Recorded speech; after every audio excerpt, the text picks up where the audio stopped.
negara-negara maju kan orang-orang sukses itu kemudian berpikir tentang pemeliharaan alam yang sustain, yang jangka panjang. Untuk apa emang kalau kita kaya lalu alam kita rusak? Kita mau tinggal di alam yang rusak. Baru-baru ini sampai oksigen pun, pada masa corona coba Bapak bayangkan. Iya. Oksigen aja harus dibeli. Waduh, jadi apa yang mau kita cari gitu? Iya.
Ini yang sangat menarik bagi saya. Entah apa artinya, tetapi sangat menarik. Kenapa dia harus seperti kapal terpecah atau rumah terpecah atau mungkin seperti kena gempa? Nah, itu gimana ceritanya? Ini kan menggeliti sifat orang ini. Selama ini saya dari teknik sipil kan. Iya. Tapi bangunan yang saya ingat dari begitu banyak bangunan di dunia, hampir semua tahu Menara Pisa. Iya. Kenapa? Karena merek. Kena miring. Jadi bangunan yang dulu orang nggak nanya. Iya. Tapi kalau merek orang tersentak kan. Iya. Kenapa? Sama dengan. Oh, iya. Hanya membuat saja, berarti tidak. Orang langsung bertanya, ada apa ini? Kenapa? Ya itu upaya menarik perhatian. Dari perhatian ya. Tapi sebenarnya nggak ada apa-apa. Iya. Ya mencoba menarik perhatiannya supaya orang ada apa itu? Kenapa? Gitu.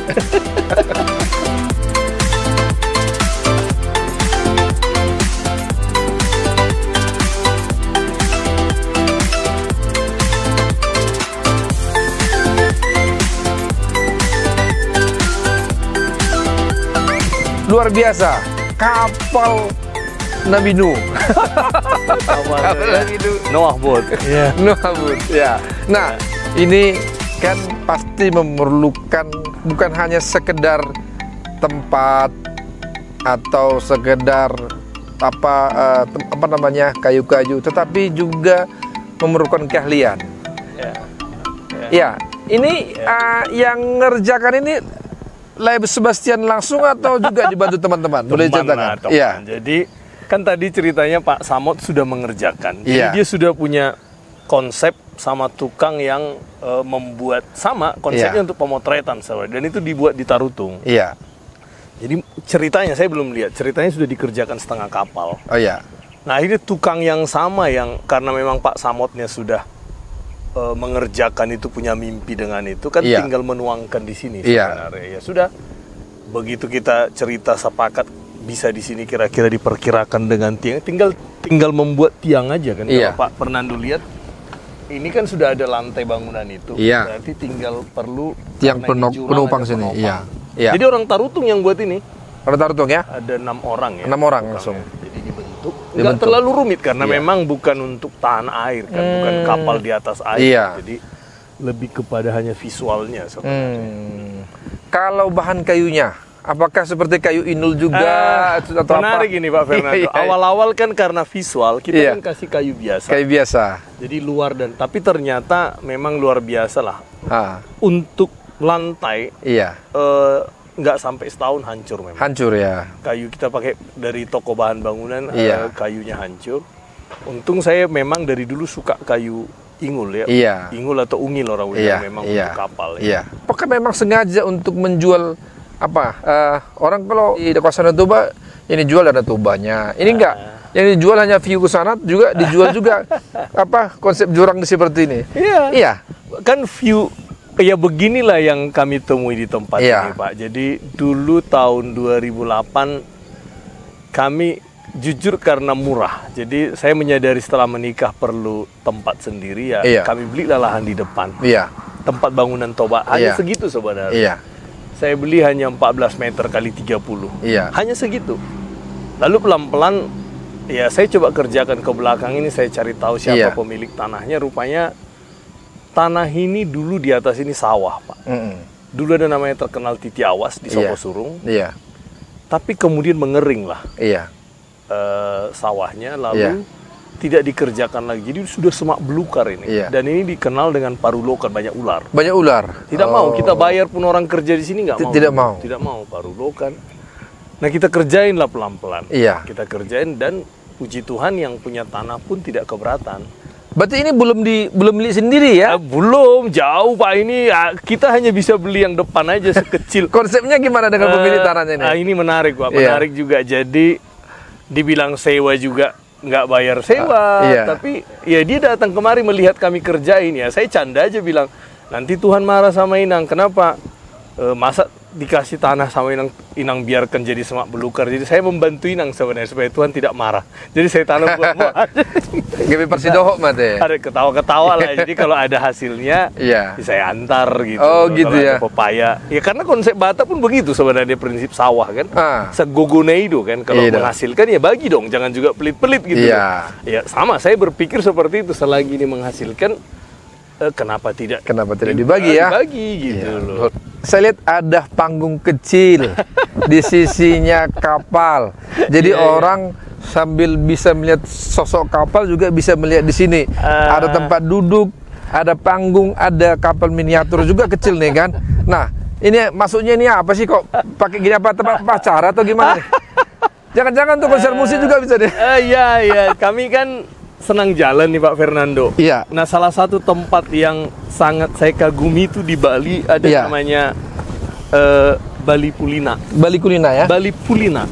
Nah, Pak Nyoman Deana yang punya mirip lah. Jadi dia olah betul alam yang konturnya mirip ini, dia olah dengan sangat bijak lah. Jadi dia tata, dia buat tempat-tempat yang luar biasa begini. Jadi secara bangunan tidak besar, tapi secara alam luar biasa. Samut pun pergi ke sana khusus belajar ke Pak Nyoman, diwawancara lama dan mungkin sangat terkesan ya. Sehingga Samut mengusulkan bagaimana dengan membuat dalam konsep kecil di sini ya cocok dengan visi kita kan.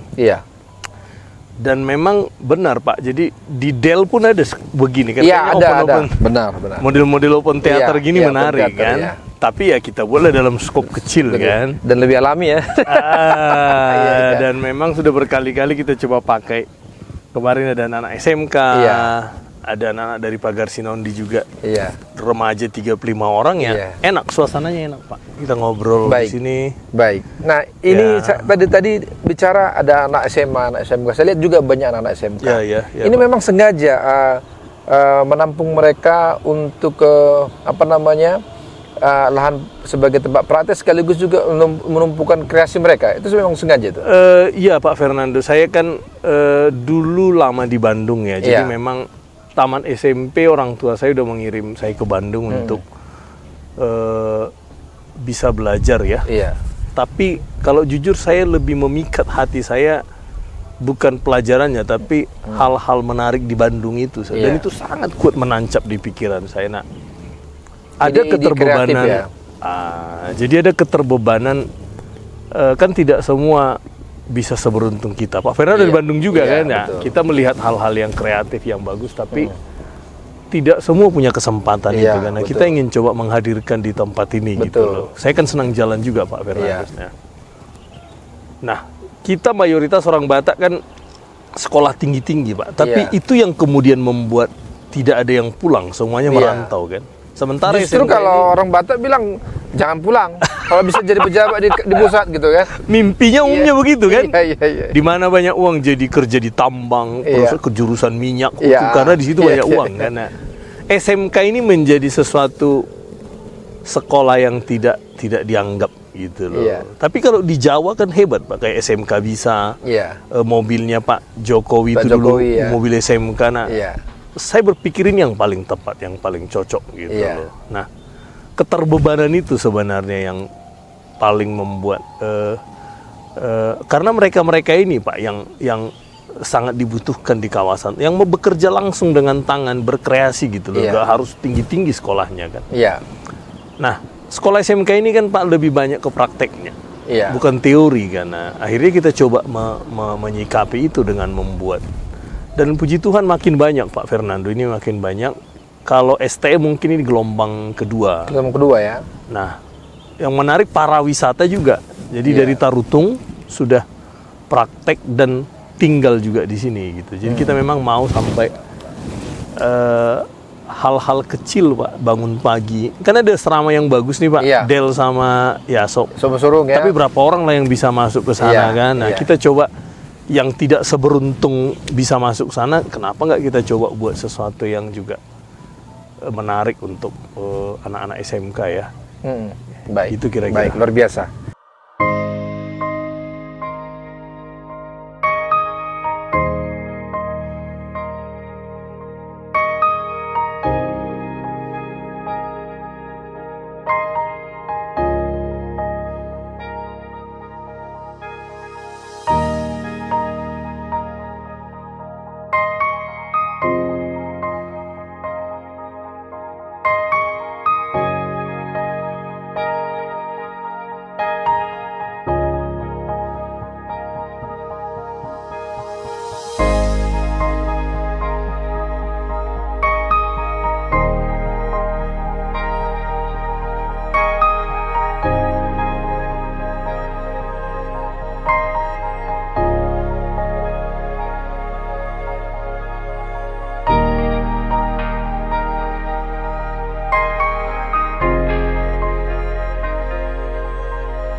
Ini tempat kita tadi yang melihat dari bawah kapal atau the boatnya Nabi Nuh, kata Les Sebastian.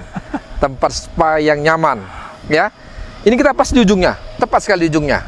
Dan biasa orang di sini berselfie ya, hanya sampai di sini berselfie. Kalau di sana belum diizinkan karena persoalan keamanan ya. Ya. Nah, Les Sebastian, boleh tahu nih, ini apa saja fasilitas dan segala sesuatu yang disiapkan oleh LAE sebagai pengelola untuk memastikan orang nyaman dan mendapatkan faedah di tempat ini. Boleh dijelaskan? Makasih Pak Ando. Jadi seperti saya cerita tadi kan, awalnya kan memang hanya dibuat bangunan bertingkat, lalu di bawah jadi kamar. Jadi sepulang dari Thailand, kami melihat bahwa di sana agak tren usaha-usaha yang tidak terlalu besar. Skala rumahan lah, jadi hanya 5 kamar, jadi homestay, ada dormitory, ada. Nah, kami juga lakukan itu. Jadi di bawah inilah ukuran 1 kamar di bawah. Jadi ada 1, 2, 3, 4, 5 kamar di bawah. Nah di atas ini jadi kita buat kayak tadinya ruang multifungsi lah. Sampai kemudian kita kemarin kena lockdown di Bali, agak tren dengan spa ini Pak. Jadi lebih orang kan taunya spa itu hanya massage ya, pijat. Sebenarnya tidak jauh lebih dari situ. Jadi spa itu singkatan dari squeeze per aqua, jadi terapi air sebenarnya. Jadi mendengar suara air. Jadi kita belajar lah. Sampai kita datangkan dari Bali nih, namanya Mbok Dayu. Jadi hebat sekali lah si ibu ini mentraining pegawai kita, anak-anak alumni SMK untuk spa. Jadi sambil kita lihat Pak Fernando, silakan. Jadi ini menjadi ruang tunggu orang-orang kalau mau terapi kaki juga Pak. Oh, di sini terapi kaki ya. Kaki kalau misalnya hanya kaki di sini kan, ya. Bisa di luar sambil, ya, sambil bisa memandang ya. Juga kalau ruang tunggu spa dan setelah selesai spa dia bisa nunggu di sini. Bisa nunggu di sini ya. Menikmati snack, makan. Kalau ruang terapi sendiri Ini ada paket-paket apa? Paket-paket spanya, treatment ya. Treatmentnya, paket treatmentnya. Macam treatment ya. Iya. Tapi kayak saya melihat juga tidak terlalu mahal ya. Iya, masih terjangkau ya. Dan masih diskon Pak. Jadi ini sekarang masih diskon ya. Iya, Bali G full body massage itu 60 menit hanya 150, diskon 20% lagi. 20%. Jadi berapa itu, Nak? 120.000. Badan sudah segar 1 jam ya. Dan ada yang menarik, Pak. Apa itu? Jadi kalau dulu kita berpikir kan hanya wisatawan orang luar. Ini yang menarik tahu Pak. Jadi ada ibu-ibu yang membawa orang tuanya. Iya. Jadi bawa orang tuanya kemari. Kalau mungkin orang tua suruh bayar kan mungkin mikir ya. Tapi kan anaknya apa sih yang bisa kasih orang. Nah, ini menarik ceritanya. Sepanjang jalan ibu saya selalu biasanya mulai dapol bau minyak makan HP nyuta, bau anggur Karena memang bentuknya berbeda ya, bukan bau minyak makan. Ada aromaterapi, bukan sesuatu yang harus wangi ya, tetapi ada unsur terapinya juga ya. Kalian buat ini ya, olah sendiri ya, Pak Fernando ini. Mana minyak andaliman ini? Yang ini ya? Ini hasil olahan mereka sendiri nih Pak. Ini minyak andaliman, ini minyak andaliman, dan juga menjadi minyak terapi di the boat spa ini ya. Coba kita cium. Andaliman. Wow, betul-betul terasa terapinya, terasa andalimannya, dan membuat kita nyaman dan segar. Dan akan luar biasa Pak. Coba kalau Bapak lihat ini kan lagi tren ini Pak dengan minyak-minyak terapi. Sampai saat ini kita kan beli ini Pak. Masih beli ini dari Bali. Iya. Tapi lagi tren sekarang Pak. Minyak lavender. Padahal kita kan familiar dengan bunga-bunga ini. Tapi kita kan belum tahu cara mengolahnya. Jadi mimpi kita sebenarnya ini kayak tempat trigger aja Pak. Harapan kita nanti minyak-minyak ini olahan dari pertanian sampai juga ada yang memikirkan ke sini gitu. Nanti kita jualnya per botol sampai bisa ke aromaterapi, orang bisa bawa. Tapi kita harapkan ke depan bisa diproduksi di sini ya, di Tuba ya, Tanah Batak kita ini. Karena tidak terlalu susah soalnya. Mereka sudah coba produksi kan minyak andaliman kan. Luar biasa. Jadi harapan kita begitu Pak. Jadi ini kayak trigger lah. Jadi pemicu semoga menginspirasi buat teman-teman lain untuk mulai menggelut karena luar biasa, luas sekali nih Pak, luas sekali cakupannya. Baik, kita sambil lihat nih Pak Fernando. Terima kasih. Ini ada ruang treatment. Ayo silahkan Pak. Nah, jadi yang menarik kan alamnya ini sebenarnya Pak. Jadi ini ruang treatment. Ini langsung ya, tidak ada langsung. Ini ya. Jadi sekat ada, hanya ada sungai Pak. Kalau Bapak bisa dengar itu ada sungai. Sungai kecil sebenarnya. Dan itu justru itu sebagai salah satu unsur terapinya ya. Dan lagi-lagi kita belajar di Bali Pak. Sebenarnya orang Bali itu sangat bijaksana. Itu aliran sungai asli ya? Iya, asli aliran sungai Pak. Kalau dari Soposurung yang saya cerita Pak itu, dari Soposurung tapi mengecil Pak, tahun ke tahun terus mengecil aja. Ini agak besar karena dia hujan. Jadi benar kata Pak Fernando, sambil dia terapi spa sambil dia mendengarkan. Ini juga terapi juga ya, bukan hanya pijatannya, tetapi suaranya yang alami dan merdu itu menimbulkan sensasi yang baru yang berbeda kepada para pelanggannya ya. Terapi air Pak. Terapi air. Spa itu sebenarnya kan terapi air ya. Betul. Baik, kita lihat sebelah Pak. Boleh. Ada couple juga ini menarik. Ini kan untuk wanita Pak Fernando.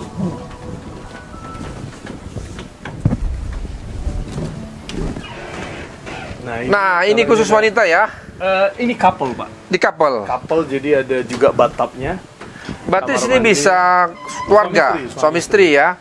Suami istri, ini juga sama alam dan kita siapkan bathtub. Bathtubnya ya, habis di massage, bisa langsung mandi di bathtub ya? Ya, ada juga mandi bunga. Jadi kalau mandi bunga, package yang full package, dia dapat terapi mandi Pak. Mandi ya? Bebas mandi, Apalagi khusus yang pengantin baru ya. Pengantin baru cocok di sini nih. Ya, silakan. Jadi ini kan menjelang Natal tahun baru biasanya suka ada pesta. Jadi bagi para kaula muda yang baru saja menikmati masa honeymoonnya ya, silakan untuk datang ke sini dan nikmati treatment yang luar biasa khusus untuk suami istri di The Boat Spa ini. Oke. Ini sekarang ke tempat cowoknya. Ya, tempat cowok. Tadi cewek ya, ini cowok. Nah ini kan tidak ada apa namanya mengatakan tanda laki-laki perempuan. Mana yang membedakannya? Jangan salah masuk nanti kan? Iya. Nah, itu gimana caranya? Ini mungkin hanya orang yang jeli nih, Yang Pak. jeli ya. Jadi, saya dapat patung ini dulu sepasang dari Samosir. Iya. Ini buatan Samosir ini Pak Gio.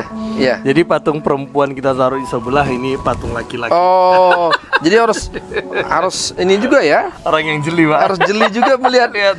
Oh ini lagi. Itu ada. Ceweknya. Gitu ya. Hampir sama sih Pak Fernando, hampir sama. Iya. Ini ruangan terapi cowok. Terapi cowok ya. Nah, ini ada yang saya mau tunjukin ke Samosir Green ini. Iya. Dari selama ini kan yang jadi limbah itu botol-botol kaca, Pak. Botol-botol kaca itu kan kita nggak tahu mau diapain. Iya. Botol-botol yang Iya. pecah. Nah, ini teman saya luar biasa nih. Saya ketemu di Harau, di Padang, orang Jawa, arsitek dari UI. Iya. Namanya Pak Reza. Dia buat lah ini menarik Pak. Jadi ini botol-botol kaca yang pecah. Oh, ini botol kaca pecah. Ya, jadi ini botol kecap yang coklat, yang putih, gelas-gelas pecah. Dasarnya? Jadi dia kasih triplek, Triplek. dia kasih lem, lalu dia tempel. Cukup kuat Pak, cukup kuat. Iya. Jadi selama ini kita paling bingung soal kaca lah, tapi Iya. ternyata ya beginilah, ini kamar mandi sebenarnya. Iya. Ya beginilah solusinya. Iya. Lumayan kan, jadi ada pemanfaatan lah. Kalau kayu saya pikir sudah biasa ya, tidak terlalu. Tapi ini juga kan tidak harus dibakar, tapi bisa jadi seperti ini gitu ya. Benar-benar apa yang ada di sini Pak. Iya. Dia lihat dari apa yang Ini ruang ganti ya. Ruang ganti. Ini kamar mandi. Ini Kamar mandinya pun sangat natural ya. ini Iya. dari danau Pak. Jadi Iya. memang sungainya batu-batunya kita ambil dari Batu danau ya. Sehingga terapi juga pada telapak kaki juga. ya. Nah. Baik. Lalu ini sama Pak. Jadi ada dua ruangan juga, satu yang basah, satu yang kering ya. Iya. Tempat steam Ruang, dan sauna ya. Iya. Yang menarik sebenarnya sauna ada banyak di tempat Pak, tapi untuk bisa sambil memandang begini. Ini yang punya perbedaan nih, debotnya, Ini yang- supaya, luar biasa nih.